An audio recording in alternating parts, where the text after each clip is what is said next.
자녀들을 키울 때 부모의 역할은 중요합니다. 부모가 있느냐 없느냐에 따라서 자녀들끼리 다툼이 발생하지 않습니까? 그때 부모가 있는 것만으로도 자녀들이 싸우다가도 도를 넘지를 않습니다. 그러나 부모가 없으면 도를 넘어가 버립니다. 또 자녀들의 부족한 부분들이 있을 때 부모가 보이게 보이지 않게 그런 부분들을 여러 모양으로 보다듬으면서 자녀들을 교육하게 되어집니다.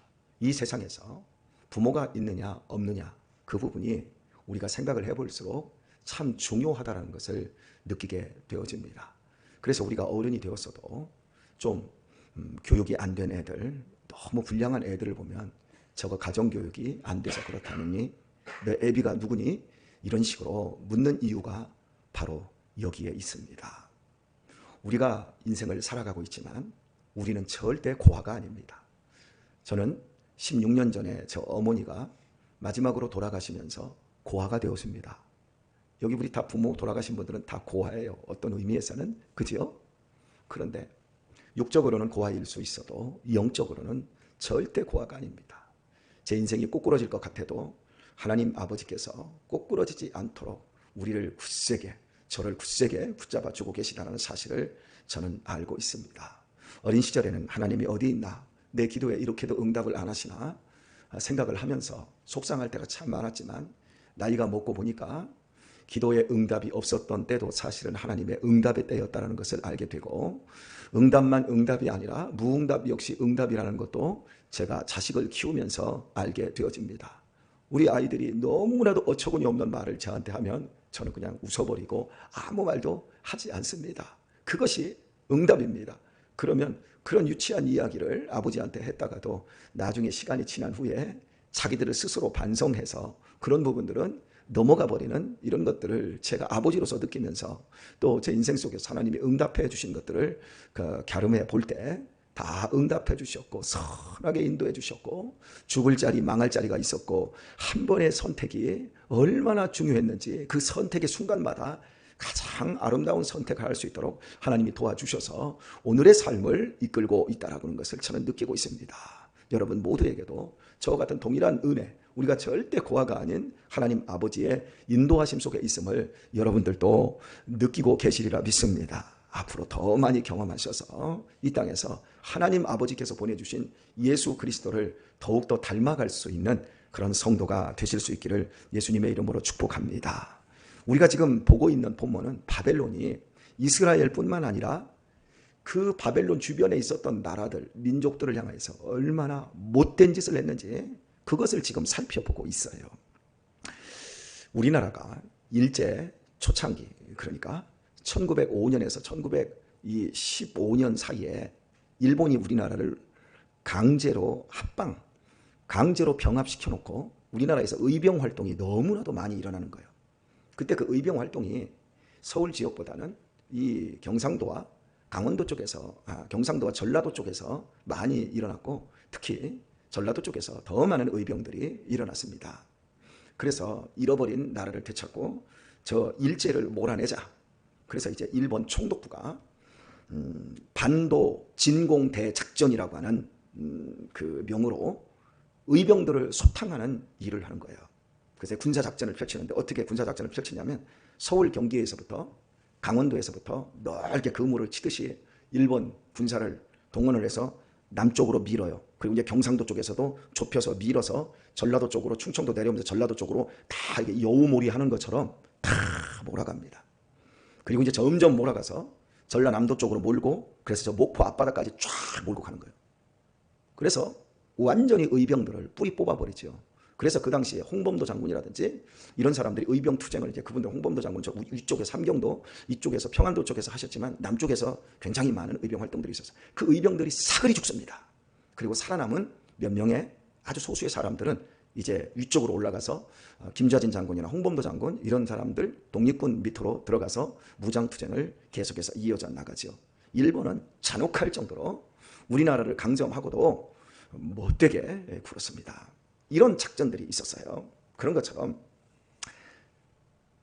너무나도 잔혹하게 강포하게 타 민족을 이렇게 잔해했을 때 하나님께서 과연 그 민족들을 어떻게 벌하시는가?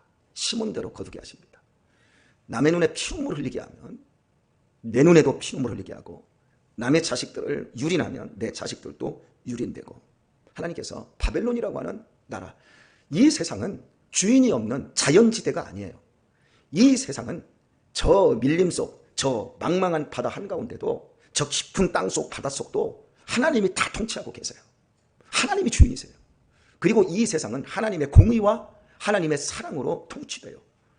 누가 크다고, 누가 많이 가졌다고, 누가 권력이 있다고 다른 사람을 짓밟고 다른 사람의 것들을 빼앗는 잔혹한 행위, 누구도 그 사람들의 나쁜 행위를 심판할 수 없어도 하나님은 반드시 심판하십니다.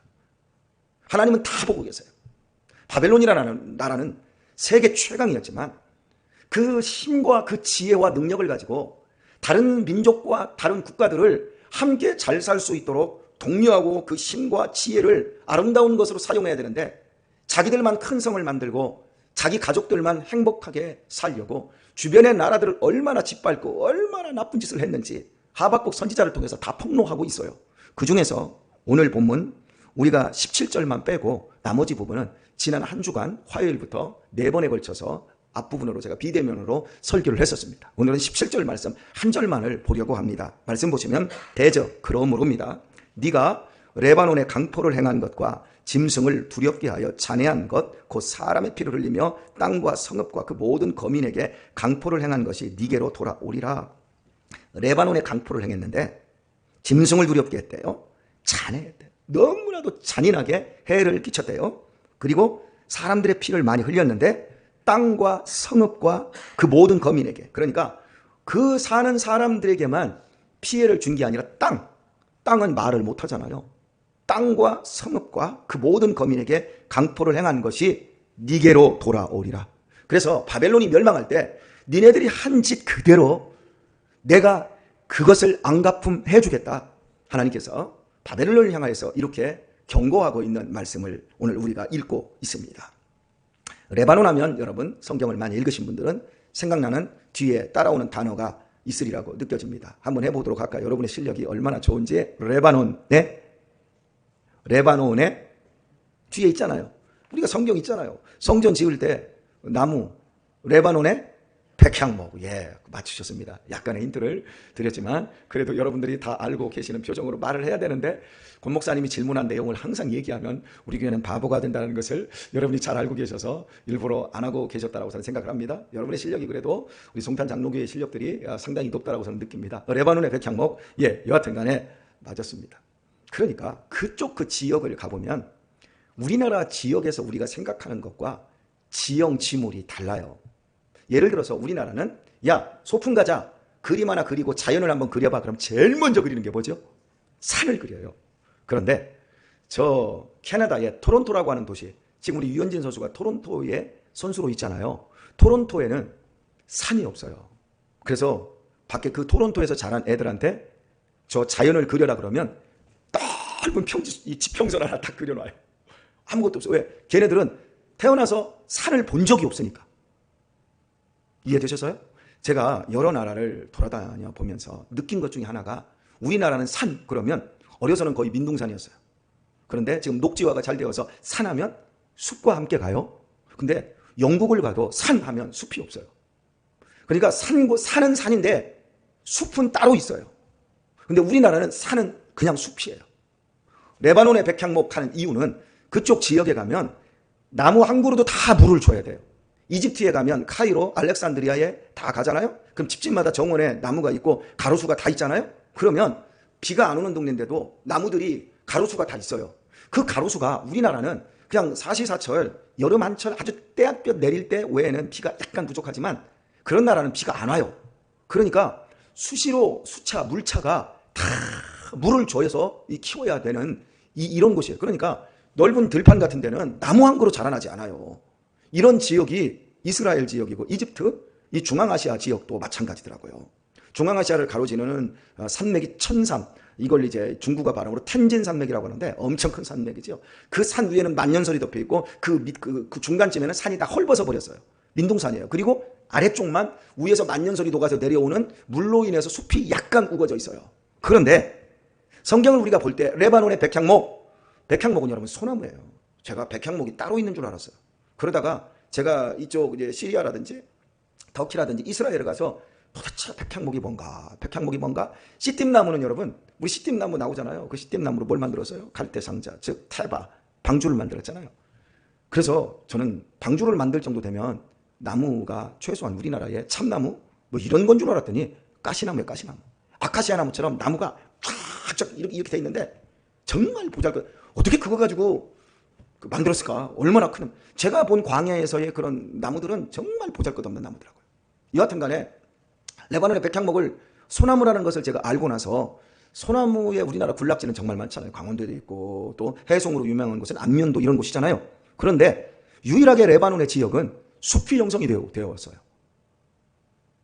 그러니까 레바논이 그렇게 숲으로 유명할 수밖에 없었던 거예요. 그런데 이제 오늘 본문을 생각했을 때 이 레바논에 강포를 행한 것과 짐승을 두렵게 했다, 잔해했다, 이 말씀을 비춰서 약간 여기에 상상력을 덧붙여 봅니다. 바벨론이 레바논이라는 나라에 쳐들어왔어요. 사람들이 어디로 피할까요? 무서운 적들이 쳐들어왔어요. 어디로 피할까요? 숲으로 피하죠. 우리나라 6.25 전쟁 때 사람들이 얼마나 많이 숲으로 들어갔습니까? 그잖아요. 다 피난을 저 남쪽으로 부산 마산 지역으로 피난을 갔던 사람들은 사실은 돈 있고 힘 있는 사람들이 갔고, 돈 없이 힘 없는 사람들은 피난도 못 갔어요. 그러면 잠시 피난 가려면 어디를 갔냐면 이 지역에서는 저기 우리 천병희 권사님 시댁 그 묘선대 그런 동네 그런 안쪽, 그리고 저 약간 남쪽으로는 마곡사 있잖아요. 모르세요? 공주의 마곡사. 마곡사는 전쟁이 난지도 몰랐대요. 그 안쪽으로 들어가면 숲은 그런 거예요. 그리고 저 강원도 쪽에는 옛날에 우리 강원도 웰컴 투 동막골이었나요? 뭐 이런 영화가 있었어. 그런 쪽들은 전쟁이 난지도 모르는 거예요. 숲 안쪽으로 깊이 도망가면. 그러니까 사람들이 큰 난리가 나면 숲으로 다 도망가는 거예요. 그러니까 레바논 사람들은 바벨론의 무시무시한 기병대들이 쳐들어와서 다 죽여버리니까 가족들을 데리고 숲으로 다 들어갔는데, 이 숲에다가 바벨론이 불을 질러버린 것 같아요. 불을 지르니까 짐승들이 피해를 입고, 짐승들도 숲에서 뛰쳐나오면서 짐승들도 타 죽고, 짐승의 새끼들도 죽고, 그러니까 짐승들이 원한을 살 수밖에 없는 이런 짓. 여러분 보세요. 도망치는 사람은 쫓아야 돼요? 안 쫓아야 돼요? 싸울 의지가 없어요. 도망치는 사람을 쫓을 필요가 없는 거예요. 그런데 바벨론은 인정사정이 없었던 거예요. 사그리 죽였던 거예요. 사그리 죽이는데 그냥 한 사람 한 사람 죽이는 게 아니라 숲에다 불을 질러버려서 아예 다 타고 죽여버리는 거예요. 그러니까 포로들을 잡을 의욕도 없고 마음도 없고 그냥 죽이는데 목적이 있는 거죠. 여러분, 이 세상을 살아가는데 사람이 사람을 살리는 데 목적을 두고, 사람을 세우는 데 목적을 두고, 사람을 격려하는 데 목적이 있어야지, 사람을 죽이고 짓밟고 사람을 난도질하는 것, 그래서 나만의 행복을 원하는 그것, 하나님이 오늘 본문에서 말씀을 하고 있는 거예요. 우리나라도 6.25 전쟁 직후에 지리산에 우리나라의 체제에 반대하는 공산주의자들이 숨어 들어갔습니다. 그 사람들을 빨치산이라고 그랬잖아요. 일명 빨갱이라고 그랬잖아요. 이 사람들이 들어갔을 때 우리나라 국군 토벌대가 얼마나 토벌하기 위해서 애를 썼습니까? 그런데 불은 안 질렀어요. 그냥 찾아 들어가서 제일 먼저는 귀순을 독려했고, 그 다음에 안 되면 소탕작전으로 해가지고 박격포를 쏘면서 점점 좁혀가지고 나중에 다 소탕하는, 이렇게 태백산맥이라고 하는 책에서도 그 장면이 잘 그려져 있는데요. 이렇게 숲은 그대로 보존하면서 사람만 나중에 다 토벌했어요. 그런데 바벨론은 아예 불을 질러서 사람이고 짐승이고 모두 죽여버려서 땅이 통곡하고, 그래서 바벨론이 멸망할 때 이들이 한 짓 그대로 이 세상의 통치자, 이 세상의 만물의 아버지이신 하나님께서 그들을 있는 그대로, 그들이 행한 그대로, 심은 대로 그대로 하나님이 갚아주시는 날이 온다. 이것을 본문에서 이야기하면서 이스라엘 백성들이 지금 이 말씀을 듣고 있어요. 그들이 무엇을 생각할까요? 우리도 나쁘게 살면 안 되는구나. 그리고 하나님이 바로 우리 아버지시지. 온 우주 만물을 통치하시는 짐승들의 아버지이시고 우리들의 아버지이실 뿐만 아니라 이 땅의 근원이 되시는 그 하나님 아버지가 엄연히 지금 이 세상을 통치하시는데 우리를 고아처럼 버려두지 아니하고 우리를 하나님이 통제하고 계시다. 나의 갈 길 다 가도록 예수 인도하시니 우리가 찬양한 것처럼 하나님이 우리의 인생을 인도하신다. 이것을 하나님이 알려주고 싶은 거예요. 그래서 믿음의 거룩한 삶을 살면서 하나님을 사랑하고 이웃을 사랑하는 사람들에게는, 그래, 내가 하나님을 사랑하고 있구나, 이웃들을 사랑하고 있구나, 하나님 보시옵소서 하고 믿음의 거룩한 삶을 계속해서 독려할 수 있는 것이고, 내가 나만 위하고 나만 행복하려고 했던 그런 삶을 사는 사람들이 이 말씀을 들으면 아, 내가 잘못 살았구나, 나 이제부터 제대로 살아야지, 이렇게 자기 자신을 추스릴 수 있게 되는 거지요. 오늘의 말씀을 맺도록 하겠습니다. 레바논을 쑥대밭을 만든 그 사람들이라면 그 바벨론이 이스라엘을 침범했을 때도 역시 그렇게 할 수 있습니다. 그런데 그 정도는 아니었어요. 포로로 잡아가 버렸으니까. 왜요? 하나님이 허락지 않고 계시니까. 왜요? 당신의 백성이니까. 당신의 백성들이 우상 숭배를 하고 당신의 백성들이 아무리 잘못했어도 하나님이 그 백성을 반드시 아름다운 백성으로 만들어내실 목적을 가지고 계신 하나님이 사글이 죽는 것 하나님이 막으셨다는 거예요. 오늘 저는 제 자신을 생각할 때 저 역시도 인생을 모두 온전하게 살지는 못했습니다. 제가 죽을 일을 했을 때도 있었고, 그리고 정말 큰 위기의 순간도 있었습니다. 한 달 전쯤에 사다리 마지막 칸에서 떨어질 때도 아, 이래서 사람들이 사다리 사고로 크게 다치는구나, 제가 그런 것들을 깨닫는데 하나님이 우리의 인생을 돕고 계신 줄 믿습니다. 이걸 깊이 깨달으면서 우리의 인생 속에 펼쳐지는 나날들을 하나님과 멋지게 동행할 수 있기를 축복합니다. 샌프란시스코에 가면 세계에서 가장 아름다운 다리로 꼽힌 금문교가 있어요.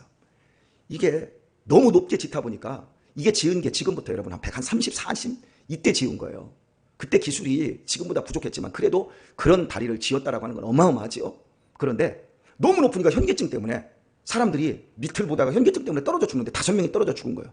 그러니까 공사를 진행하면서 이거 사람들이 계속 죽어가니까 이제 초창기에 이렇게 많은 사람들이 5명이 죽었으면 이거 만들기까지 최소한 못 죽어도 한 50명은 죽게 생겼어요. 그러면 이 세계에서 가장 아름다운 금문교가 사실은 죽음의 다리가 될 수밖에 없지 않습니까? 그래서 이 사람들이 고안해낸 것이 뭐냐면 그 다리 공사 밑에다가 그물망을 치는 거예요. 이때 처음으로 그물망을 치기 시작한 거예요. 우리나라 공사 현장에 보면. 그래서 그물망을 딱 치니까 그물망을 딱 친 그 순간부터 공사가 끝나는 2년 동안 단 한 사람도 떨어지질 않는 거예요. 떨어져도 안 죽는데 이제는 안 떨어지는 거예요. 무슨 얘기인지 이해되셨죠? 그물이 없을 때는 떨어지면 다 죽는데 떨어져서 정말 죽었어요. 그런데 이제 그물을 쳤어요. 떨어져도 안 죽어요. 그러면 떨어져도 돼요. 그런데 하나도 안 떨어지더란 말이에요. 왜? 이제는 떨어져도 안 죽는다는 믿음 때문에 안 떨어지더라는 거예요. 이게 우리의 믿음의 결국이라고 저는 믿습니다. 하나님이 우리를 붙잡고 계십니다. 우리는 죽고 싶어도 우리 스스로 죽음을 가질 수가 없고 누군가가 우리를 죽일 수도 없습니다. 우리가 죽는다고 하면 우리의 영혼과 우리의 인생을 붙잡고 계신 하나님이 너 이제 이 땅에서 나 있는 천국으로 와야 되겠다, 이사 좀 해라 허락하시기 때문에 우리가 죽는 것이라 믿습니다. 이 믿음을 가질 때 이 땅에서 우리가 비틀거릴 일도 없고 넘어질 일도 없는 것이지요. 주와 함께 동행하는 것 즐거운 일입니다. 행복한 일입니다.